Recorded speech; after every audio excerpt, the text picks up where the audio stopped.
Eu sou o professor Paulo Rangel Rios, da Universidade Federal Fluminense. Eu vou gravar agora a questão 2.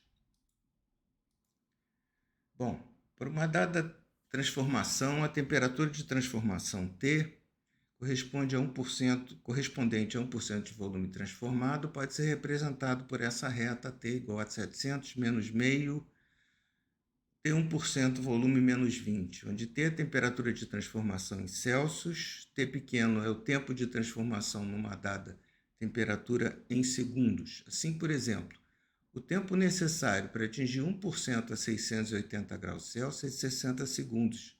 Isso pode ser calculado da seguinte forma: você substitui 680, a temperatura de transformação, você tem 20, multiplica por 2 vai dar 40, soma 20 vai dar 60. Então a gente vê embaixo no gráfico, né? Esse é o gráfico da reta, que 680 dá 60 segundos. Nota que esse gráfico não começa em zero, né? Ele começa em 20 segundos e começa em 620.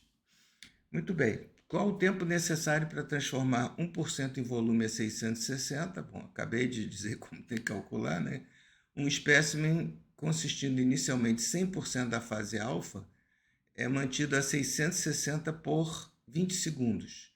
Em seguida, ele é transferido para 640. Quanto tempo ele deve permanecer em 640 para atingir 1% em volume da transformação? Bom, esse primeiro nós acabamos de fazer um exemplo que acho que todo mundo só copiar, né? Em vez de 680 colocar 660, vai dar 40 vezes 2, 80, mais 20, 100. A gente checar aqui no gráfico, vai dar direitinho 100, 660. Então, a primeira questão morreu. A segunda é um pouquinho mais complicada, mas nós vimos isso em sala, né? Nós temos que aplicar essa regra, né? Child, se vocês quiserem, ou outro nome qualquer. Então, um espécime consistindo inicialmente a 100% da fase alfa é mantido a 660 por 20 segundos. O princípio da adição seria o nome mais comum. Em seguida, ele é transferido para 640. Quanto tempo ele deve permanecer em 640 para atingir 1% de volume? E aí a gente entra com aquela ideia assim, que também é usada em fadiga, né, de vida. Então, por exemplo, se ele ficou 20 segundos a 660, então qual é a percentagem da vida dele que ele gastou a 660?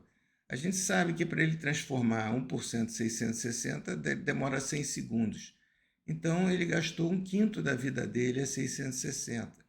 Por isso que ele não pode ser transferido reto, ele vai ter que ser transferido. Quem é equivalente a 20% da vida, se ele tivesse ficado a 640, qual o tempo que seria equivalente a um quinto da vida? Seria 28 segundos. Então ele já começa aqui de 28 segundos. Então nós colocamos 660 sobre isso, 640, qual é o tempo para 1% a 640 segundos? Calcula do mesmo jeito que o item anterior, vai dar 140 segundos. Então eu quero saber quanto tempo eu ainda tenho a 640 para ele se transformar. Eu resolvo essa equação, coloco aqui um quinto, coloco aqui 140. Então eu tenho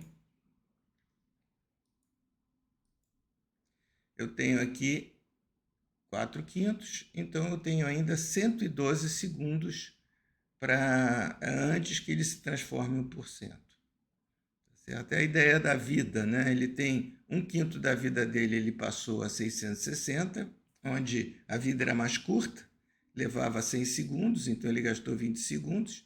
Depois ele foi para 640, onde a vida total seria mais longa, 140 segundos. Como já tinha gasto um quinto da vida, ele gastou o equivalente a 28 segundos. Né? Essa regra é interessante, é muito aplicada, né? Como nós já vimos, mas ela tem um problema sério que a gente prefere ignorar ou então não teria regra, né? Qual seria? A transformação de fase não é que nem termodinâmica, né? Ela depende do caminho. Então, você, por exemplo, nuclear, por exemplo, 1.000 núcleos por unidade de volume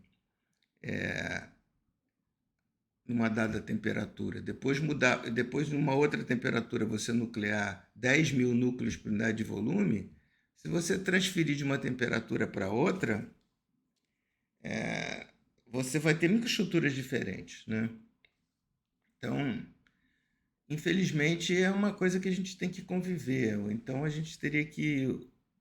E mesmo que a gente fosse tentar usar mais matemática, isso não resolveria, porque a gente teria que conhecer o caminho. Então, eu acho que é uma boa regra, nesse caso, o que a gente pode fazer se a gente não sabe mais nada da reação. Obrigado.